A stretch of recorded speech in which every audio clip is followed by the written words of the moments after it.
Ina naman tayo guys. Tag-ulan eh. Tag-ulan kasi. Lamon na naman. Lamon ng lamon ng lamon. Huh? Oh my God.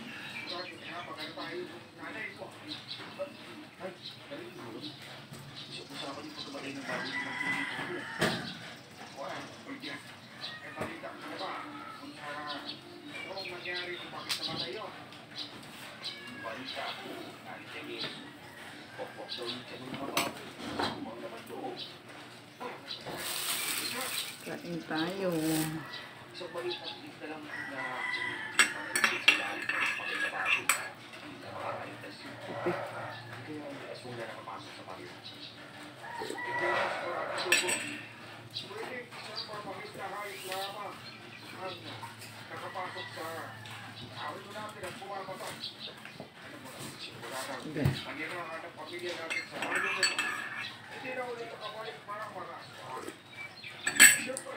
Papasok pa mga yun sa maaari nila maging hukay.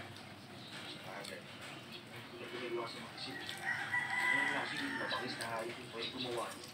Sigurado hindi naman hayop ang pwede manganib. Pwede rin ba panganib yung mga tao? Mabangis na hayop, wala na tayo pag-ianap dyan. Hindi natin trabaho na maghuli ng mga hayop nila.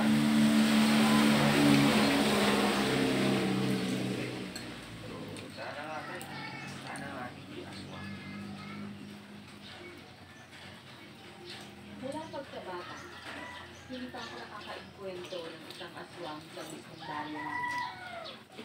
Pag binatakot, inimpisahan natin tinuruan ng takas.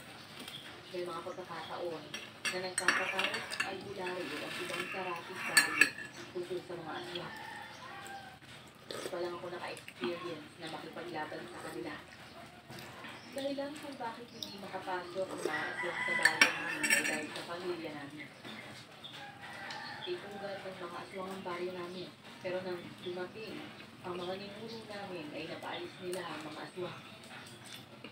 Matapos namin kumain ng almusal sa karinderya, umuwi na kaagad siya. Habang ako ay pinupunta pa ni tatay sa bahay ng kanin ko para kunin ang isang sakong bigas na binili ni tatay sa kanila. Dogo! Jack! Nelson! Opo ito si Dogo!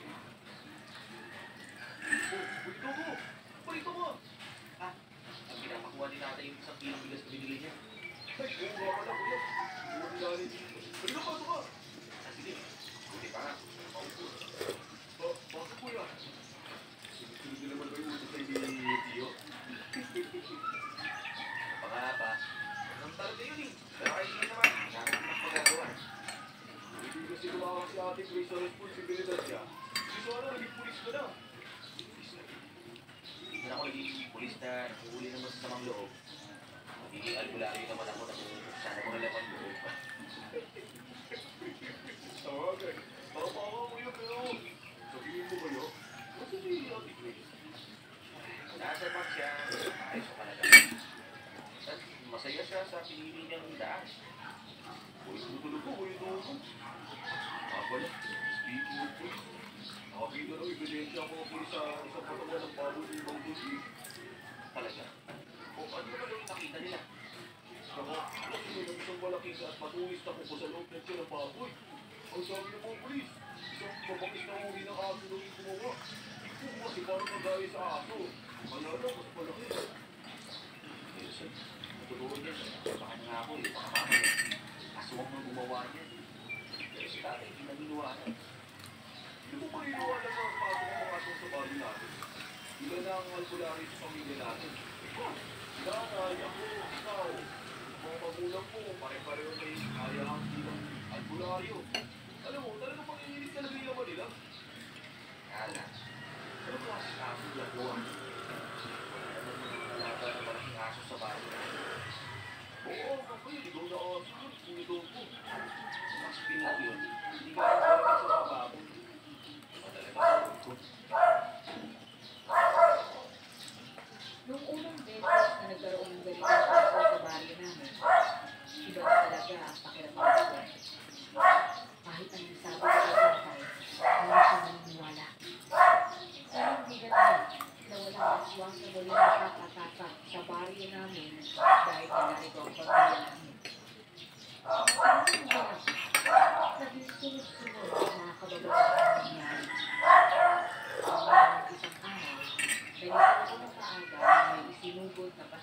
sa bahay niya. Gomez! Ay, Diyos ko, balik ka rito, lumabas ka! Ano ko ba naman Lydia?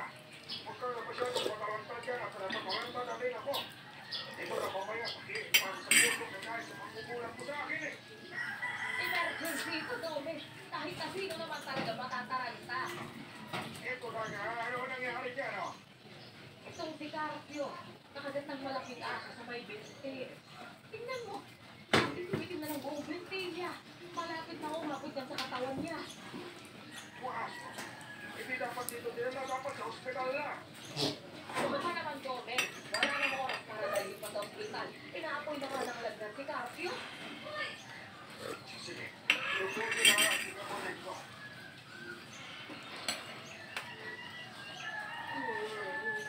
Sige, Rory. Ba't sila tataranta ang Kaya na, mukhang soong nga yata yung putog mo. Tingnan mo, kinagat siya ng malaking aso na sa tingin ko aswang. Oh, talaga na? Lipsin na pati niya. Aswa nga, ako bagat nito. Hindi rin yung malakas na buhay ng aswa. Ordinary yun lang ang aswa. Ang lakas naman ang loob ng aswa na ito na pumasok sa teritoryo natin. Ito na nga ako eh. Paano gagawin natin ngayon yan tayo? Mayang gabi. Puntahan ninyo dito sa studio sa lugar kung saan nakagapit ang si Carpio para maabangan ninyo ang mapatay. Ano? Sabi ko ni Nelson? Teka, sabi naman. Kakasumula ng si Nelson na pagsali bilang albularyo. Tapos, salang nyo na kagad sa pagpatay ng aswang. Oo, kanabahan. Kaya sigurado ako. Hindi mapapahamak yun. Ang sakay sa pa. Kung hindi kayo, sino nga? Saan ko na gumawa nun? Kung matanda ka kanina sa nanay mo. Sige, sige tayo. Hindi na gusto mo. Sige. Kahit nag-aalangan din ang utos ni tatay, naganda na kagad ako ng mga gagawin namin para mapatayan siya. Kaya nang palaging paalala sa akin sana.